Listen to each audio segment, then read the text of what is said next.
A lot of boats will have diesel engines will have the preheat. And yours got preheat? Yeah. Yeah, so that you must know diesel engine, so you turn the key and then you either hold the key against a spring to the first position to get the glow plugs going, just to warm the engine or whatever. This is a fairly modern engine and it doesn't have it, it's just a straight and instant start. I always start the boat at least, especially in the morning, at least 3 or 5 minutes before I'm ready to go anywhere. Reason is, if a diesel engine will only stop working mainly for one reason, and it's not getting a diesel supply. Once it's started, if it suddenly stops, it's not got a diesel supply. There's no electrics to go wrong, there's nothing else like that. It is just purely, it's not getting diesel. They're about the most basic engine you can get. If there is a problem, like somebody's left the fuel tap switched off, you've run low of diesel, or any diesel supply problems, it will show itself within the first 3 or 4 minutes. It's coming out of a marina and it's a windy morning, and you start your boat and you unhook and you go straight out, and you get out into the middle of the marina and there's all these nice £250,000 boats sitting around you that have been freshly painted, and suddenly your engine dies in the middle of there. You know, so leave it running for a few minutes and just, you know, then you know you're going to be happy. Right, let's get some life jackets. Be cool, but they are all adjustable. As soon as the water hits your cylinder, the salt cap still in the cylinder, that will pierce the cylinder and that will all go up, and this whole thing will all blow out. You've got to pull something to do that? No, it's all automatic. Then 99 times out of 100 they go straight away. Is there a whistle? There is a whistle for attracting the attention of sharks. Yes. Sharks! Oh, no! Electricity, your mains electric. Our main knot that we use to tie a boat is a canalman's hitch.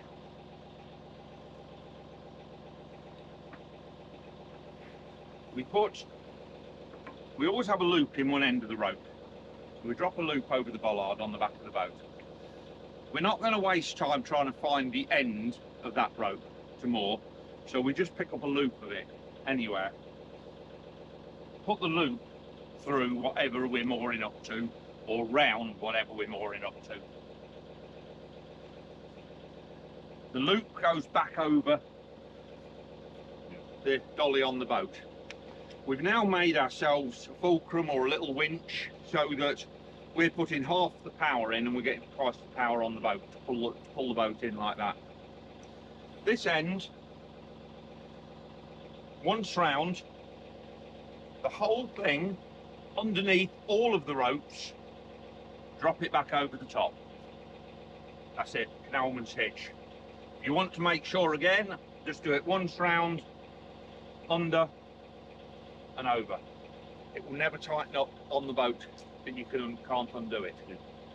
Try and always keep your centre line nice and tidy. I tend to do it in small loops like that, and it always wants to be kept somewhere where we can get hold of it very easily. And doing it with the advantage of a canalman's hitch, you're on your own on the boat. I don't have to get off the boat. Wow. I can do it all from the boat. The stern rope, you'll see some of the trad narrowboats going round with it sitting on their tiller, here hanging on their tiller. Not a brilliant, looks nice, looks traditional, not a brilliant idea, because there's only one thing worse than getting a rope or getting something round your propeller, and that's getting your own rope round your propeller. Yeah. That's very embarrassing. You've got the chance, you work with the wind, never try and fight against it. Make sure there's nothing coming. And I'm also looking right down under the bridge as far as I can see. The thing with boating is, it's thinking so far in advance what the boat is going to do, and trying to anticipate things so far in advance. You know, what's happening 20 yards in front of the boat doesn't matter. What I'm looking at right in the distance, you know, I'm keeping my eye on the boats that are moored on the left, on the right here, and I'm looking right in the distance to see no boats coming. When we go past any moored boat, as slow as we can go, just tick over past any moored boat. When we're passing a boat that's moving, we will just carry on with our normal rate. Your mooring ropes really don't want to be at 90 degree coming into the side. They really want to be at 45 degrees. One way of mooring, Alex, commonly known as a nappy pin. You've got nappy pins and chains. So nappy pin is quick. Just drop it down and turn it. And that's it. They're quick and easy. They're handy, aren't they? Yeah. They're quick and easy, but they're not as secure as the chain. If I was mooring up on for a night, I would put it on chains rather than these. If it got windy or if somebody wanted to act the fool and pull them out, they could do. Yeah. So on the T at the front, you can just do a figure of 8. Couple of little tips: if you were moored up in a city somewhere at night, which we all like to, you know, and you're outside of a busy pub and this sort of thing, and you're mooring up for the night, we very, very rarely get malicious damage or malicious trouble on the canals. What we do get is drunken youths coming out the pub think it's funny to untie a boat or something like that. If I was doing that, I would carry on board a pack of black cable ties. Right. And I'll just put a cable tie around that, pull it tight and snip the end off. Nobody can see it. If they untie it there and let it go, you're not going to go anywhere because the rope can't run through. Or if they untie it off your boat, they can't untie it because it's got that cable tie on. I've got little built-in cleats on the side of the boat here. I've got one of those Halfords 4-foot long plastic covered wires, you know, high tensile wires with the loops on the end. And I used to put it through there in the middle of the boat, behind the arm coat, and then padlock it at night. Do you ever tie this one on? No. Okay. So The only time I would tie that on, I would tie that on if I was waiting for a lock, or in a minute when we're waiting for a swing bridge or something like that. Yes, I would just use that. Or if I was just going to fill up the water, I'd probably just tie it up with the middle on that. Okay. If I'm leaving it for a night or leaving it for a few hours, no. Because it is attached to the roof of the boat, as you see what's happening, the boat is going to start, you get a lot more swell, you get a lot more movement on the boat if you've tied it up with the middle on the roof, because it's high.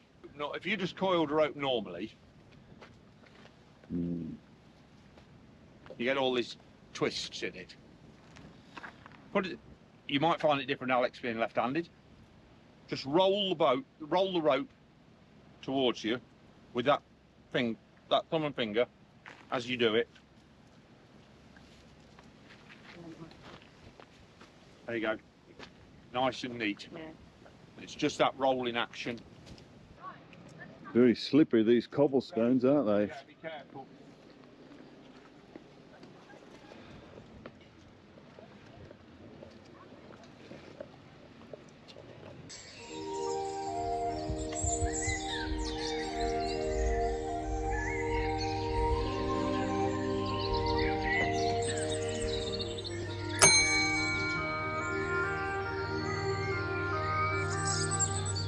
Explaining the lock opening hours, what time you have to be last boat in, and please find the lock keeper.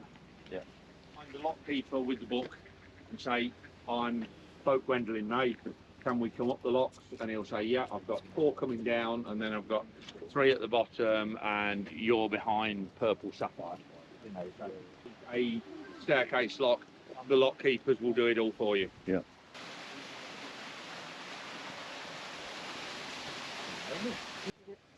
That's what I said. That's a throw line. Yeah.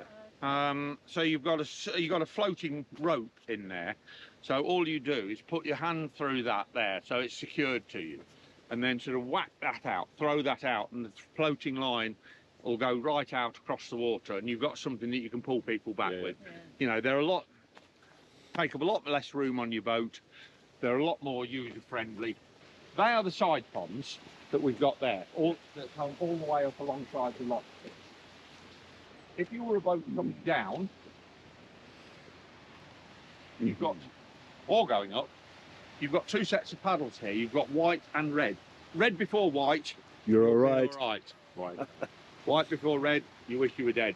What happens is here, the boat would come into this lock here. You would open that red paddle there. It will let water out of that side pond into the next lock and start filling that lock. Yeah. When you open the white paddle, it will let water out of this lock into the side pond. Yeah. If you did it the other way round, in reality, all that's going to happen is you could overflow the side ponds. Yeah. Always do the red before white. And again, when you're coming up, if you were in that lock there, you would open the red first. It would start filling your lock that you're in, and then you open the white and it goes across to the side paddle, side pond. You see what I mean? Everything to do with the narrowboat, it's not strength. It's like, that's why on a lock you have a balance beam, which is the weight of the beam is equivalent to the weight of the lock. So that is why this superhuman little girl here can close a half-ton gate. So here we've got 5 locks coming up. Then we've got a passing point. So there are times when the lock keeper will say to you, come up to the passing point, moor in the passing point, and let these other 3 down, and then you can carry on your way. If a boat had come down from the top and one coming up from the bottom, one of them would pull over in the side there, and then they carry on. So yes, you could be in a situation where one was going that way and one's coming this way. Oh, she's walked off. What are you having? I would have it a cappuccino, very hot. Cappuccino? Very hot. Very hot. Oh, it's gonna be hot. Okay. I can't drink. I can't drink a lukewarm coffee. But apparently in England it's very hard to make one. You wait in that lock until that gate is open as well, and then you go straight across. Don't sort of come and hover in the middle here, because the current's in the middle. When the water's coming into it, will send you all over the place. So they will always, you know, if you're first, they'll open that gate and say no, wait till that one's ready, and then just go straight across and straight in. So how long? What's that? 70 foot. 72. That will take 72 foot boat. Well, even with these going out, that Yeah. Right, Yeah. okay. Yeah. Just take a 72 foot boat. Right. Some guy sat down and one night and decided that he was going to make all the boats 6'10" and the lock 7 foot wide. So that was decided, and that was universal, unless it was a wide lock where you get 2 feet. But the reason that 72 foot is the maximum length of a boat is nothing to do with the fact that it's a 72 foot lock. Yeah. Somebody actually worked out that 72 foot by 7 foot, fully loaded as a boat, was the maximum weight one horse pulled. Oh, is it? If they'd made it 80 foot, one horse, you'd have had to have 2 horses on it, and then it wouldn't have been practical. So it was practical just to do it up to 72 foot with 1 horse. Because you know, in bridges you can see the rope marks where the horses have pulled across the bridge. How do 2 boats pass each other? They must have to unhook the horses and move the rope. They would, if you were passing there, if you were passing a boat, you would have had to have unhooked. Yeah. This is the inclined plane here, which was built in 1900 to help speed the lock. This is what it was. It was 2 steel tanks that went across on rails, and they were counterbalanced. Because a boat displaces its own weight in water, if you've got one captain that is empty and one that's got 2 fully laden boats in, they'll both weigh exactly the same. So one would go up, one would come down. They were counterbalancing each other, and they were powered by a steam engine at the top. To come through the locks would take about an hour. With this, you could get 2 boats up there in 10 minutes. Right. It only ran for 10 years, and then they had to close it down. And the reason it failed was because it was steam driven. If they'd built it and it was electric, and you could have just flicked the switch when a boat arrived and took it up there, it would have worked. But because it was steam driven, they had to keep it in full steam all day, just in case a boat came along. So this is the locks. That's the train locks that we've just walked up at the top there. And then if you were on the inclined plane, you would come through this bit here into the bottom, One would be going down, one would be going up, and so you'd put 2 boats in that, take it up into this, go round there, and that little arm joined up with the locks at the top. Most of the swing bridges will have operation instructions there, so you've got how to operate it. On this one, just put your key in, give it a turn. That handle lifts up and then clicks so it stays up. Then you can push the boat open, the gate open, and then coming back, you've got to get a bit of momentum on it, and it will click down, and then you can take the key out. You can see that wind moving across the water. That would push your boat, wouldn't it, for sure?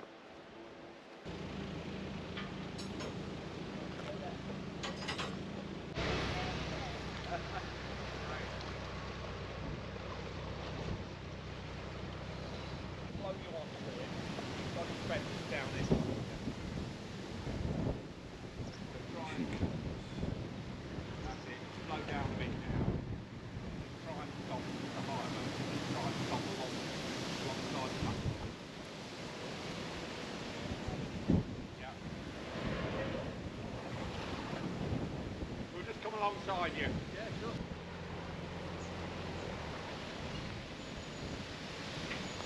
Telling everybody I went boating with Jude Law. Don't say anything. I haven't seen him in a movie for a long time. No.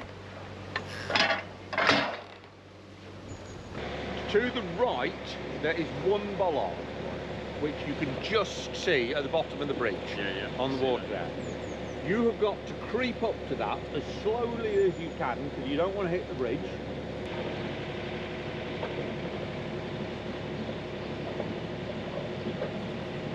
Go out, aren't we, to have a look at this Yeah.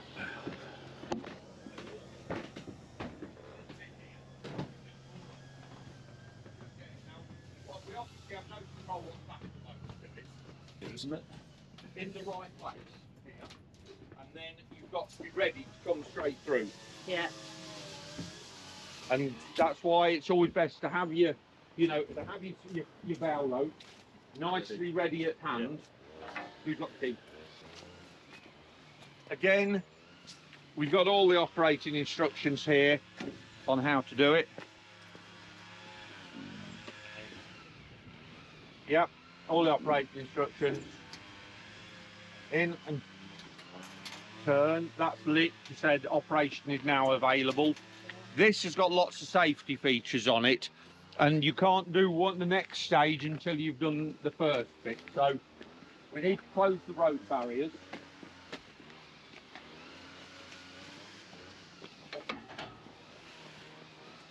Make sure they click into place. If you leave them there, no good. They've got to click in there properly. Yeah. Otherwise, you won't be able to do the next bit.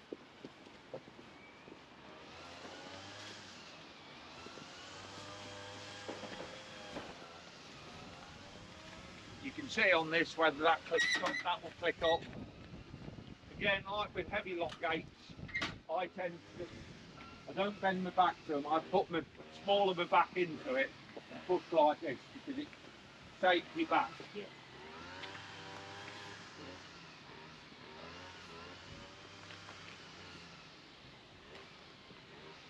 The one thing I did say to Caroline earlier, don't worry too much about swing bridges, because although you are dealing with 2 swing bridges today, you'll probably go a year and 80% of the network before you meet another swing bridge. Yeah. They're not particularly common. Yeah. See, as I said to you, they were chasing this robber. Yeah. In his car, and they called the police. The police have turned up and they're chasing him around the streets here, and he's come up to here and the gate was open. Oh no. Yeah, and they caught him because he stopped. Yeah. He got out and ran into the field, and they got him. Yeah. Now again, you've just got to make Every time it, something bad happens. if you don't make sure this clicks down, you won't be able to get the barriers out. So make sure that has clicked down. Now the barriers should open. But make sure they get back into their keeper Here.